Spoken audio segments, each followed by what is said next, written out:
Okay, class 8 का अपना जो सेकंड टॉपिक है लीनियर इक्वेशन वेरिएबल, आज स्टार्ट करते हैं। तो जैसा कि देखो टॉपिक का नाम है, उसमें जो टर्म्स हैं वो उसके बारे में आपको पता होना जरूरी है। जैसे पहली इसमें टर्म है वेरिएबल, ठीक है। तो अपन डिस्कस कर लेते हैं कि वेरिएबल क्या होता है, what is the definition of the variable, and इसका जो अपोजिट होता है वो है आपका इनवेरिएबल।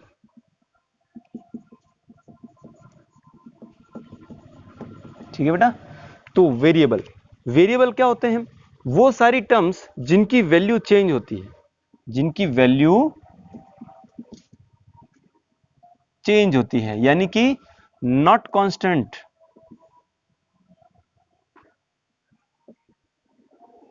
इनकी वैल्यू फिक्स नहीं होती है, कांस्टेंट नहीं होती है, चेंज होती रहती है। फॉर एग्जांपल आप डिनोट करोगे इसको एक्स वाई जेड, कुछ भी कह सकते हैं, जेड पी क्यू आर, यानी कि जो अपने अल्फाबेट होते हैं उनके जो स्मॉल लेटर्स हैं उनसे इसको डिनोट करते हैं। x इक्वल टू आपने 0 कह दिया, x इक्वल टू आपको -3 मिल सकता है, x इक्वल टू आपको 5 मिल सकता है। तो x की वैल्यू क्या होती है? चेंज होती रहती है, इसलिए हम इनको कहते हैं वेरिएबल्स, जिनकी जो वैल्यू है वो वेराइज करती है, वेरी करती है, इसलिए उसका नाम हो गया वेरिएबल।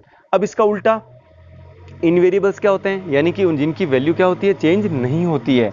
जैसे आपने कहा 5 0 -3, कुछ भी ले लो, जितने भी सारे नंबर्स होते हैं,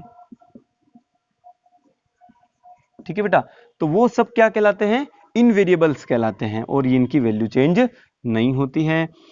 अब दूसरा इसमें जो टर्म यूज हो रहा है वो है linear equation in one variable. Linear, भाई ये लीनियर क्या होता है? ठीक है, तो लीनियर का मतलब होता है कि हमारे पास लीनियर इक्वेशन है ना, तो इक्वेशन ऐसी जिसमें जो अपना वेरिएबल होता है, ठीक है, उस वेरिएबल की पावर, तो हम यहां पे लिख सकते हैं power of the variable, power of the variable is 1। अब यहां पे बेटा पावर जो है ना उसको अपन डिग्री भी कह सकते हैं। अब आपको बताते हैं कि डिग्री या पावर क्या होती है। जैसे आपने कहा x, इसका मतलब है x की पावर यहां पे कितनी है? 1। तो आपने कहा x + 2 = 0। तो इस इक्वेशन में जो हमारा वेरिएबल है वो x है और उसकी हाईएस्ट पावर कितनी है? 1 है, इसलिए इस इक्वेशन का नाम क्या हो जाएगा? Linear equation. ठीक है बेटा। जैसे आपने कहा y - 3 = 0, तो y की भी पावर कितनी है? 1 है। आपने कह दिया p = 0, तो p की भी पावर कितनी है? 1। यानी कि आपने कहा जितने भी इसमें वेरिएबल्स यूज होते हैं, ऐसी इक्वेशंस जिसके वेरिएबल है उनकी maximum maximum power of the variable is always 1, then that kind of variables, that kind of equations is called linear equation। ठीक है बेटा। अब बात करते हैं अपन, अगर लीनियर नहीं हो तो और कौन सी होती है? तो आपको इतना पता होना चाहिए कि हमारे पास वो इक्वेशन कैसे हो सकती है?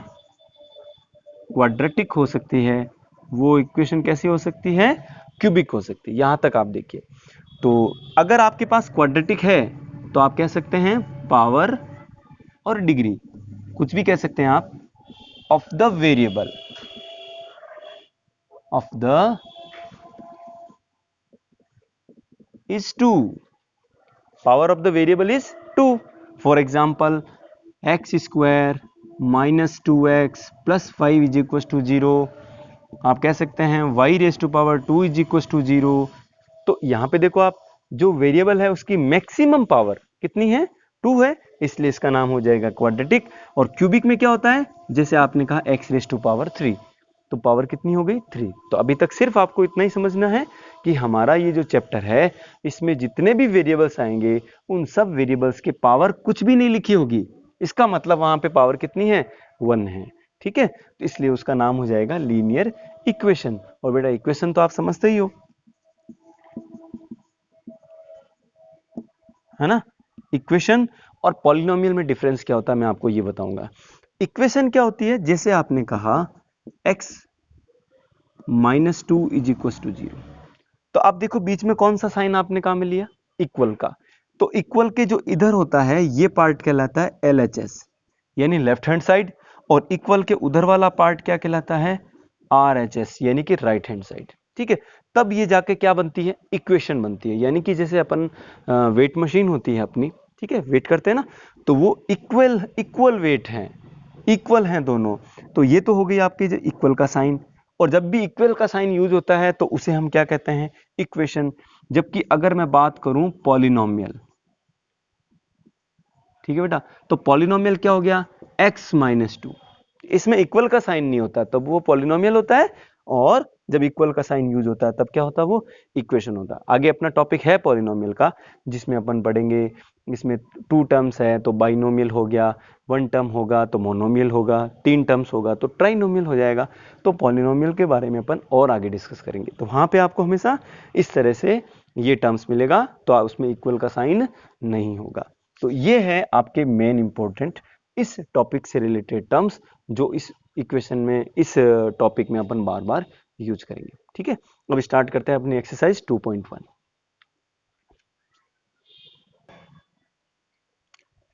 तो देखिए क्वेश्चन नंबर अपना फर्स्ट है एक्सरसाइज 2.1 का, solve the following equations, x-2 is equal to 7। ये आपकी कौन सी इक्वेशन है, linear equation in one variable.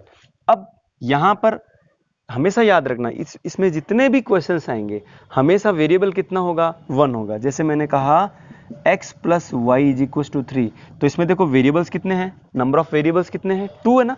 तो ये लीनियर इक्वेशन इन 2 वेरिएबल है। जबकि अपने इस इक्वेशन में आप कोई भी इक्वेशन ले लीजिए, हमेशा वेरिएबल कितना होगा, 1 ही होगा, ठीक है। अब क्या करना है, इसमें आपको वेरिएबल को पहले सेपरेट करना होता है। वेरिएबल को सेपरेट करना, वो कैसे करते हैं, ट्रांसफर करना होगा उसे। जब किसी भी टर्म को, किसी भी नंबर को हम लेफ्ट साइड से राइट साइड में अगर हम ट्रांसफर करते हैं तो उसे कहते हैं ट्रांसपोजिंग। क्या कहते हैं, ट्रांसपोजिंग कहते हैं। अब ट्रांसपोजिंग करते वक्त आपको बेटा 4 बातें ध्यान रखनी है, ठीक है।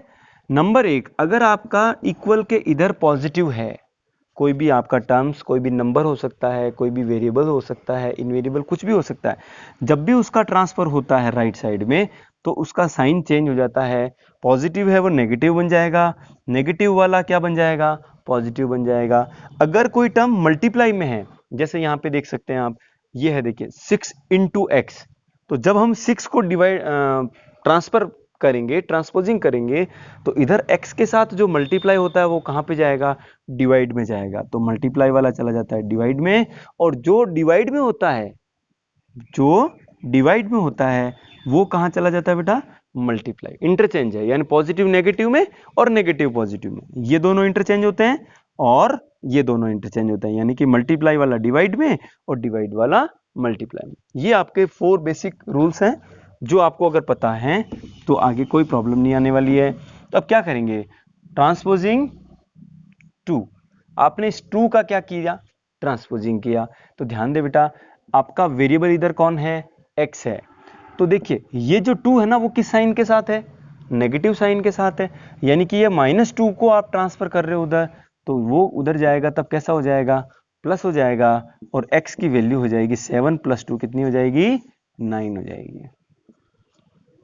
कोई दिक्कत है, नहीं है ना, समझ में आ गया। ये देखो आप यहाँ पे आप किसको ट्रांसफर करोगे, हम y को नहीं करेंगे, क्योंकि y को तो हमें सेपरेट करना है, y को आपको अलग करना है। तो बेटा y तो यही रहेगा, हम ट्रांसफर किसका करेंगे, 3 का, transposing 3 from left hand side to right hand side. तो बेटा इधर कौन रह गया आपका, y है, जिसका ट्रांसफर हो रहा है उससे पहले उधर कौन है, राइट साइड में 10, और आपका +3 ट्रांसफर हुआ तो कैसा हो गया, -3, and you will get y is equal to 7, 10 - 3 is equal to 7, ठीक है। थर्ड पार्ट देखिए आपको, अब यहां पे 6 का ट्रांसफर नहीं करना है। क्यों नहीं करना है, क्योंकि 6 तो ऑलरेडी सेपरेट है। आपको सेपरेट किसको करना है, वेरिएबल को हमेशा सेपरेट करते हैं। वेरिएबल कौन है यहाँ पे, z है, तो देखो आपका z यही रहेगा। तो z के पास में जो नंबर है वो इस नंबर के पास आएगा, तो आप किसको ट्रांसफर करोगे,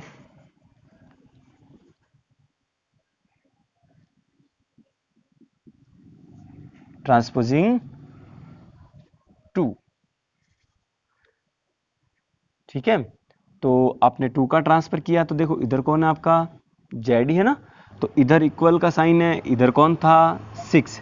याद रहे साइन किसका चेंज करना है, जिसका ट्रांसफर हो रहा है, जो पॉजिटिव 2 है वो इधर आएगा तो 2 चेंज हो जाएगा, क्या हो जाएगा -2 हो जाएगा। तो z इज इक्वल टू 6 - 2 करोगे तो आपको कितना मिल जाएगा 4 मिल जाएगा। ठीक है, समझ में आ गया। ये देखिए आप फोर्थ पार्ट, यहाँ देखो आपको सेपरेट जो है वेरिएबल करना है वो यहाँ पे ये इस तरह से है। आपका वेरिएबल है आपका x, यहाँ 3/7 है, इसका हमें क्या करना है ट्रांसपोजिंग करना है, ट्रांसपोजिंग 3/7।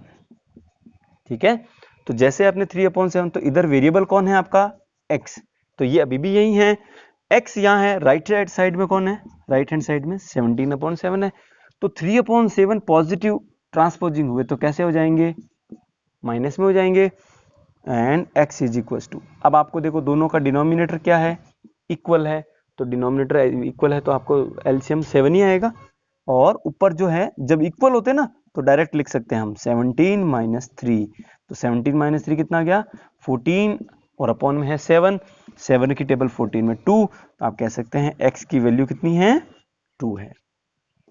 ठीक है, फिफ्थ पार्ट देखिए इसका, 6x इज इक्वल टू 12, तो x is equal to 12 divide किसका करेंगे 6 का करेंगे, क्योंकि 6 इधर x के साथ क्या हो रहा है मल्टीप्लाई हो रहा है, वो ट्रांसपोजिंग में कहां पे जाता है 6 में चला जाएगा डिवाइड में, तो आप लिख सकते हैं बाय ट्रांसपोजिंग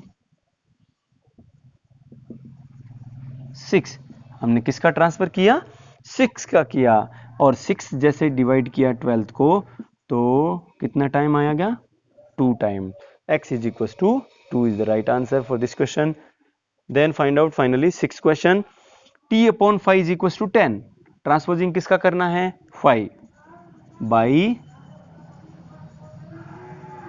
ट्रांसपोजिंग 5 को आप उधर भेज रहे हो, तो देखो वेरिएबल आपका कौन है t, और ये t के साथ 5 जो है हमेशा ये देखना है कि वेरिएबल के साथ वो क्या हो रहा है ऐड हो रहा है सब्ट्रैक्ट हो रहा है मल्टीप्लाई हो रहा है या डिवाइड हो रहा है, यहाँ क्या हो रहा है डिवाइड, तो 5 जो डिवाइड में है वो चला जाएगा उधर मल्टीप्लाई में, तो t इज इक्वल टू 10 + 5 कितना, सॉरी 10 5 कितना हो गया 50, this is the right answer, t is equal to 50।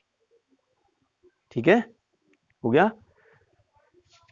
Next start करते हैं अपना 7th पार्ट।